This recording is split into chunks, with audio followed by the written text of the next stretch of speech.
Pumps, anything interesting happened to you this week? No, but I'm about to gag over my own breath right now because it's so terrible. What'd you eat?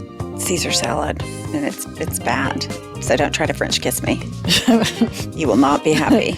Well, it's interesting you bring up French kissing because we're going to get into this episode.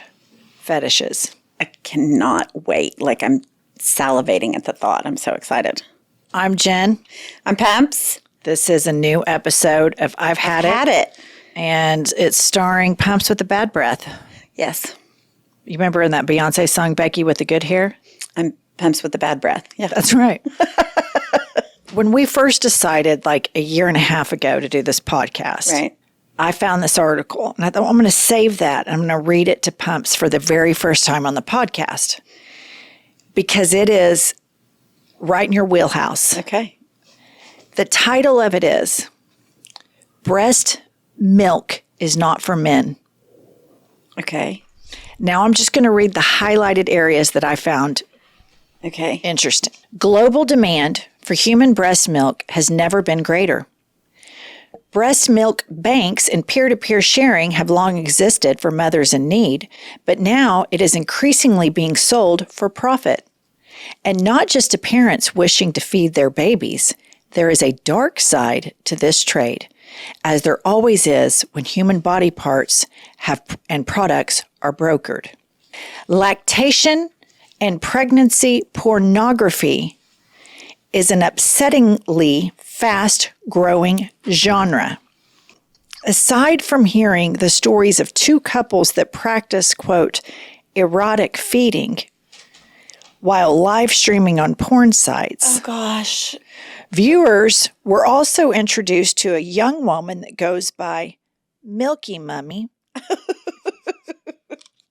Milky Mummy. A mother of 3 infants who made 30,000 pounds selling lactating videos online. In an attempt to understand why an adult man would buy such services, I spoke to someone who hides behind the pseudonym Breast Milk Enjoyer. He told me he was introduced to the concept by the online bodybuilding community who drink breast milk for the human growth hormone IGF-1 and because it is rich in probiotics. A friend gave me a bag of his wife's frozen milk to try to see if I liked it before making it a staple, he told me. It was much sweeter than I expected. Breast Milk Enjoyer also tells me that, quote, online right-wing bodybuilding community, which I am a part of, sources almost entirely from wives of men in the sphere or women who are adjacent to it. I very much enjoy it now. It's not a fetish thing. I've just had so much of it over the years that any taboo is broken. Once you go frozen, you must try it fresh off the tap. Direct quote. He says, you have no idea the state of our inboxes.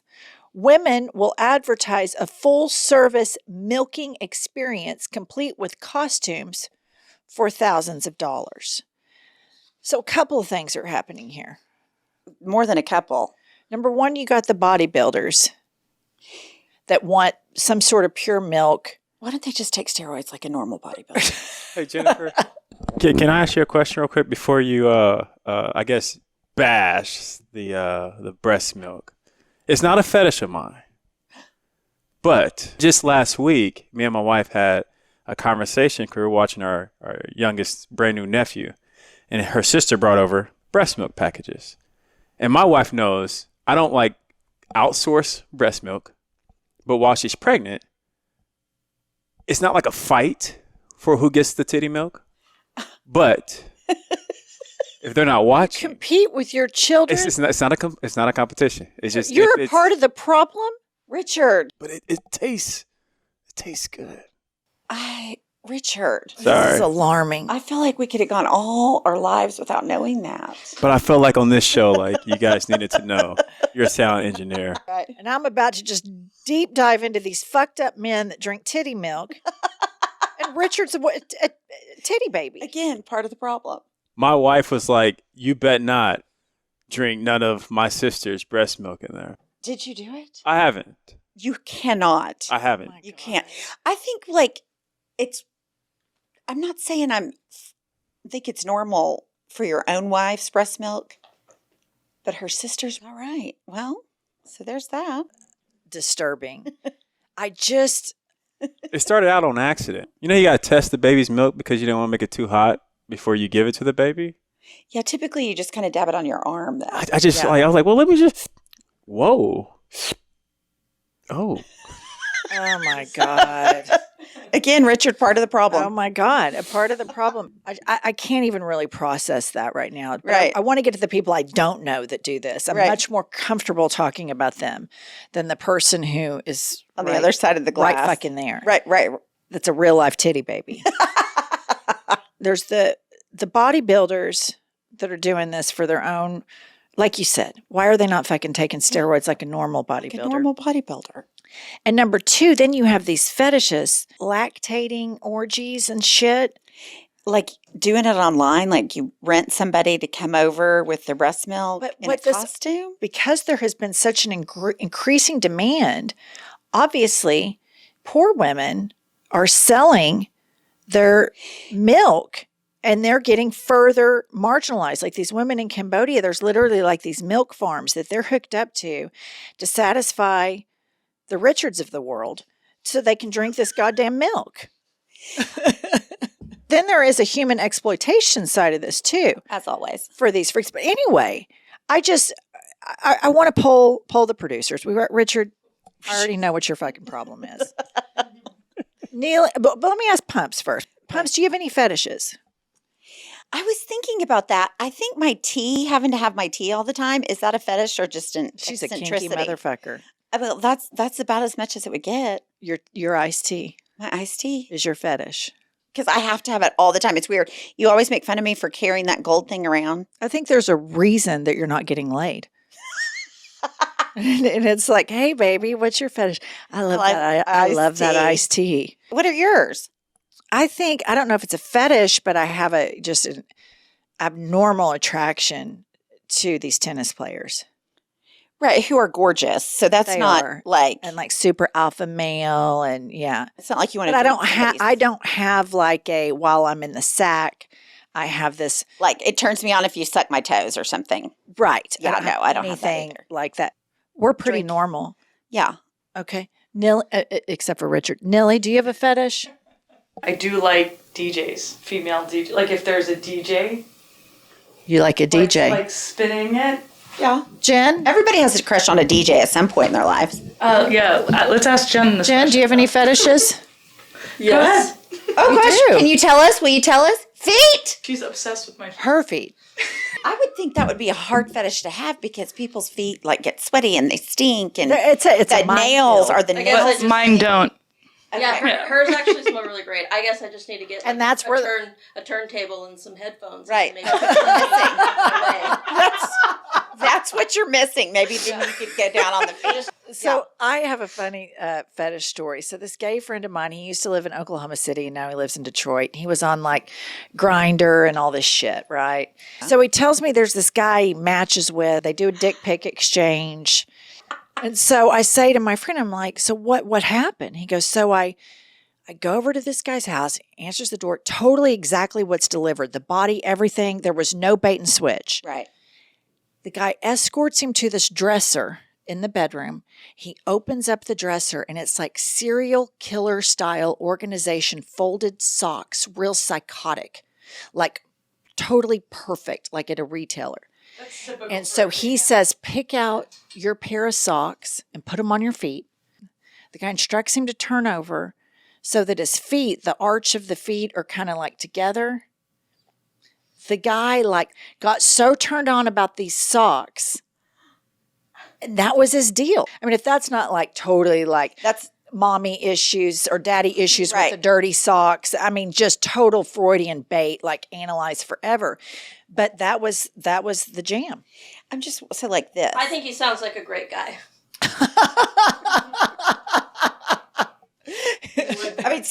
There's a lot of good qualities to him. He's neat. He's organized. Here's what's remarkable about the 10 minutes we've been in this episode so far. Okay. We never are the normal people, you and me. Ever. Ever. Ever. Ever. No. And we're not into DJ sex. We're not into titty milk, socks and feet and toes and all that shit. I mean, but there's no funky, freaky, weird fetish like these producers that are doing this podcast of ours. Right. Right. Yeah, well, I like that you pointed that out because never ever would we be average, normal people. Well, I have a treat for you, my dear. Okay, good. We have a guest. Yay. He is a former MMA fighter, Okay. bare knuckle fighter. I think like that means you don't have a glove on. Right. Turned drag queen. I love that already. From fighter to drag queen, and apparently has major fetishes. His name is Diego Garijo. Very well done. Thank you. Thank Very you. well done. Check out his name. What is it? Mr. Butthole. Oh my God, Diego. Mr. Butthole. Hi, It's French. It's actually pronounced Mr. Bouthol. Bouthol. I like it. Diego, I'm Jennifer. This is Pump. She's fucking crazy shit. You'll love her. Jen and Nilly tell us that you used to be a bare knuckle fighter, a former MMA fighter, and then you turned into a drag queen. which I love that transition. How did that come about? I was taking some emotional intelligence courses. I was trying to transition from being a full-time fighter to being a full-time artist. Right. And it was just something that they were during the course. They're like, what could you do that's outside of your comfort zone that you've never done before? And I was like, I don't know why. It just like, that's the thing that popped into my head. I was like, I don't know. What if I did a drag show? And everybody's like, oh shit, that's crazy. Everybody at that class had met me like straight from a match where like I had broken my hand. I had like metal rods coming out of my hand. I had like stitches all over my face. So these people, they met me, they like, their first impressions like, oh shit, this guy's like some really tough fucking gnarly macho dude. Right. And so during the class, all, mostly like, not mostly, but a lot of emotional intelligence courses, like I think a heavy subject has to do with vulnerability, Right. which is very hard for, especially toxic males and shit. I think that's a huge problem with them. Right. And since I was like, oh, what if I do a drag show? Everybody was like, oh shit, that's perfect. Like, that's like you can't get the mission more than that to be like, hey, I'm going to do something that's vulnerable for me to do. Do you have the name and number of your emotional intelligence teacher or the course information so I can sign Pumps up for that? I think it'd be really helpful for you. She told me a couple of days ago I was the least emotional person on the planet. Oh, geez. Borderline sociopath. So Yeah, what's well, your drag name? Yeah, dying to know that. What's your drag name? Lola Pistola, which is a play on my fighting name, which is Diego Dos Pistolas Garijo, was how I would be billed when I was fighting. So I thought it was real cute. Did you know you could dance and stuff? And you have to have pretty good moves to be a drag queen, but I guess you have to be pretty good moves to be a fighter too. Yeah, footwork helps a lot. Like actually, like I know some really high level fighters that are actually really good dancers, and it's like it does have a lot to do with rhythm and footwork. It doesn't mean it necessarily carries over, but I think ever since I was a small child, I really enjoyed dancing and probably enjoyed it more like on the feminine side than other kids. I was raised by a single mom, and there was a lot of gay folks around our home when I was growing up. So to me, it was like very acceptable to express my feminine side. I didn't have a dad in the house that was like, because I'm Latin, I come from like Mexico, so it's a Latin culture, and it's Macho. like I didn't have that in the home where somebody was saying like, oh, if you do that, you're going to turn gay, which is very common in a Mexican or Latin American Really? household. Right. How'd you get into fighting? I think I always liked like action movies as a child, and I loved Bruce Lee, and I just loved that whole thing. And then I went to see a documentary at my brother's house, and it just like opened up my eyes, and I was like, at that time, I was a little bit lost. I was like just barely like getting out of a life of crime, and I needed something with a lot of passion in my life. And I saw that documentary, and even though it didn't depict like a good lifestyle for MMA. I was like, oh, that's what I want to do, you know? And then I was like, saw it on a Friday, signed up to a gym on a Monday, the next Monday. And I was like dropping out of college probably to be trained full time within, you know, less than a year. I like this kind of impulsivity that you have. Like, I'm going to be a fighter, and you just start. And you're at emotional intelligence class, and it's like, I'm going to be a drag queen, and you just do it. I mean, see, Pumps, there's hope for you. There is hope for me. Yeah, you can. I don't think I'd be a very good drag queen, though, because I'm not coordinated. I'd never get the footwork. And also, you're already a woman. Oh, that does suck. Yeah, that's a They problem. do have drag kings, though. I don't know. Drag king. I guess drag king. Yes. What we're talking about before you joined us are fetishes. Okay. Okay. And Pumps, neither one of us has any fetishes. The producers, I'm not going to even get into the kinky shit that these people do. It's unfucking believable, and I'm not going to bore our audience with the filth again. But I want to talk about, I heard that you may have some fetishes. What are they, first and foremost? Well, first of all, I'm super open-minded. So, and I like to try new things all the time. I think that keeps things fresh. So I go through cycles, and then, you know, right now it's like I'm really into my girlfriend's feet. You know, like I love smelling her feet and kissing her feet. And So you have a rule about like you have to shower immediately preceding any kind of footsie games?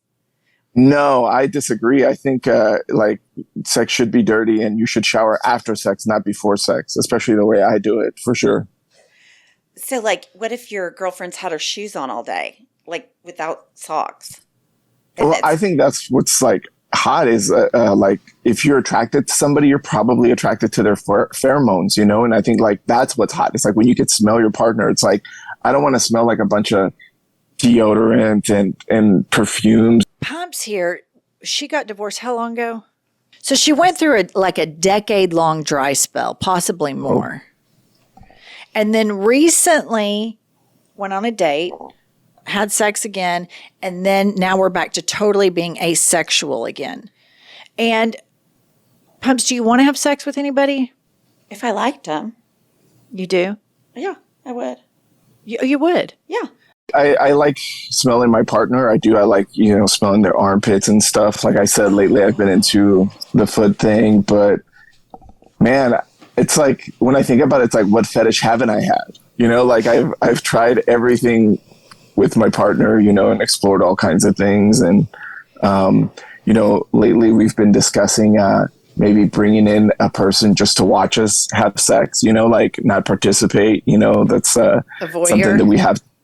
Yeah. Like, Are you both really fit? Obviously, you're pretty fit. Is she pretty fit? yeah, I mean, I love my girlfriend's body. You know, she's not as athletic as I am for sure. Like you know, like working out is like almost not even a part of my routine, but a part of my job. Let me ask you this. I want to get back to the voyeur. Do you interview the voyeur? Do you take applications? How do you find the voyeur for you all to be the exhibitionist with? Well, it's something that we've just barely been discussing. So it's not something that we like It's not developed. just jump, you know, 100%. Like you always have to be mindful of your partner's, you know, their pace because it's different. I want to know, how do you find the voyeur?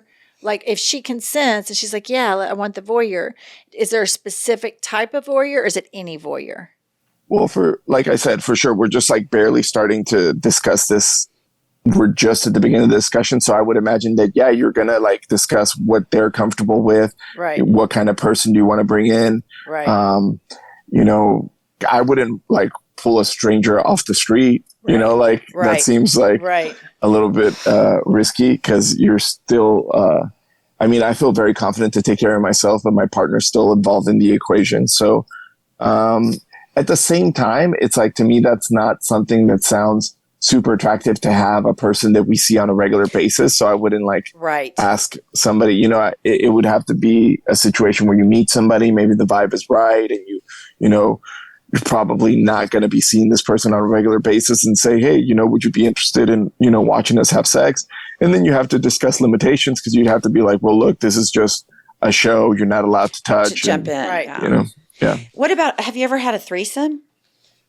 Yeah, I have had a threesome. Okay, so is it girl, boy, you're the boy, or is it two boys and a girl, or both? I've had both. Would you be a voyeur? Like an in-person voyeur, like in the room? In-person voyeur. No. Would you be a webcam voyeur? And I think you could be sexually frustrated. Didn't your mother clean out your closet recently and throw away your vibrator? It's been Those things are expensive, It's man. true. I would be They pissed. are expensive. She bought a Goop vibrator, and then her mom comes over and does this manic organizing of her closet, and the vibrator Gets no bye-bye. moss. Yeah. Yeah. I'm so thrilled for everyone to hear that. Thank you so much. So what about I've always wondered, people like butt balls? What's the advantage of a butt ball? I wouldn't say it like an advantage. It's just something you either like it or you don't. Do you like it? Like a butt On ball? me, it's like I do like to do butt stuff on my partner. So I think it's always very fair that if they want to do something on me, I let them do it. Diego, Like, you're I just- the sweetest. He Where really was is. he when we were procreating? He's like, I want to do something with your butt, right. but you can also mess with my butt. Okay, that brings me to another question. Turnabout butt play. I'm What's your listening. next I'm all question? ears. Okay. Is it routine for people to lick each other's assholes? Because people will say, I ate her ass. Dude, I mean, apparently with the young kids, it is now. I'm still 43. My partner's 33, so she's younger. But all I hear is kids are always joking about eating ass and shit. And I'm like, man, this next generation is that's the kiss on the lips of. I mean, everybody's just getting Gen freer Z. and more loosey goosey with their morals. Again, even with a good fresh shower, I think I'd be out. But Diego prefers no shower. So would you lick an ass with no shower, Diego? I would, and I have, and it's just all I can say is I think I have a real strong immune system. I can't catch COVID, or at least I've been trying. Dude, 5 days off. Just has somebody ever licked your ass, and if so, does it feel good? Is there some turn on to it? yeah, for sure, it feels good. I think there's Really? yes, and everybody has different erogenous zones, But for sure, there's nerve endings there that make things feel good, or people wouldn't be into ass play all the time. I've also done tattoos for a living at different stages in my life, and people say different areas hurt on them, and it's because some people say, "Oh, that's funny. My ribs didn't hurt, but my knees hurt a lot." Well, it's the same thing with erogenous zones. You just have more nerves somewhere than other people, and if somebody has more nerves in their butthole than other people, then they're probably gonna like butt play more than a regular person. What I like is now, Angie, you have a new word in your arsenal: butt play. Butt play. Yeah, Yes. yeah. Little butt play. I like butt stuff too. You Are we like gonna do butt stuff? When you're talking to somebody, butt you're stuff. getting to know somebody on the dating apps or something, you might want to be like, "Hey, I'm just curious. Are you into the butt stuff?" You do the butt stuff. Into the butt stuff. If you had to pick your voyeur right now, would it be a male or a female? For me, the biggest turn on would be a female. Okay, let me ask you this: does the female, does she get to comment? That's a great question. You know what? That hadn't even occurred to me. But if These they are were questions that need to be asked Right. before you start interviewing voyeurs, and we're here to help, just for I the see sheer that. fascination of it. Yeah. yeah, I like it. You Yeah. bring it up. I like it. We're just Picasso. good old It's like a girls new, from you know, Oklahoma. This is a whole new new world points for us.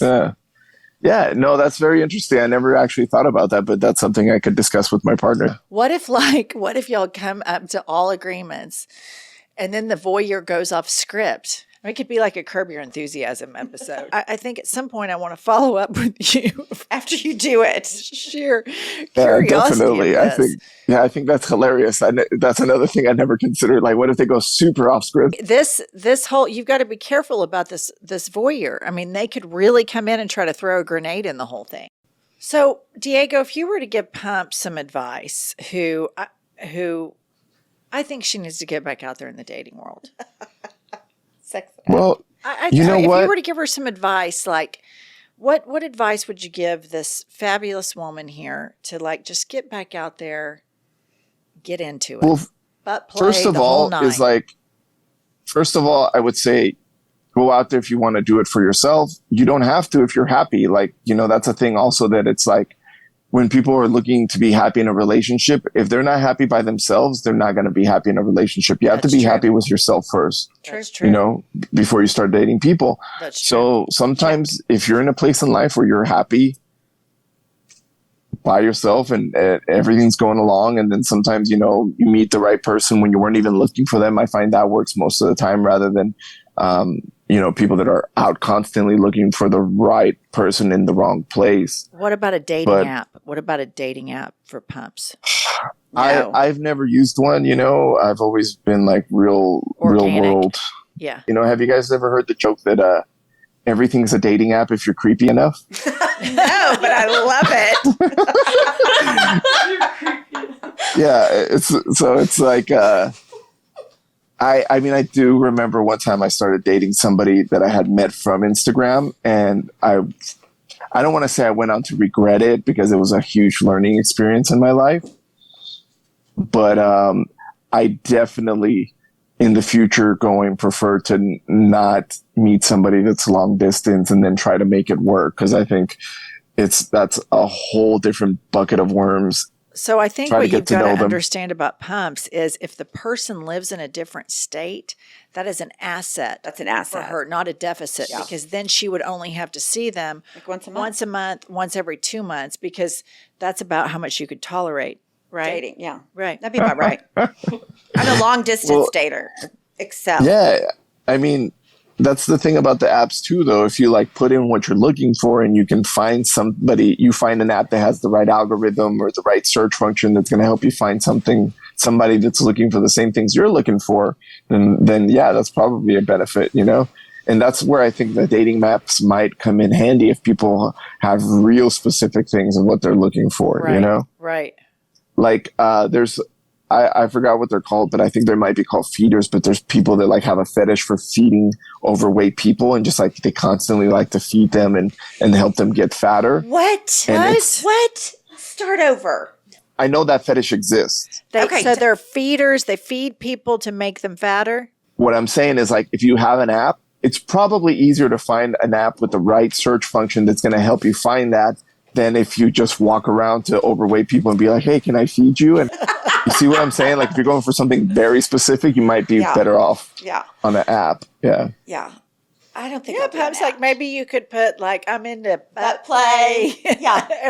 I'm into butt play in a long distance relationship. Call me Pumps. For a good time, call Pumps. For a good time, call Pumps. I could put butt play and strap on. Come with strap on.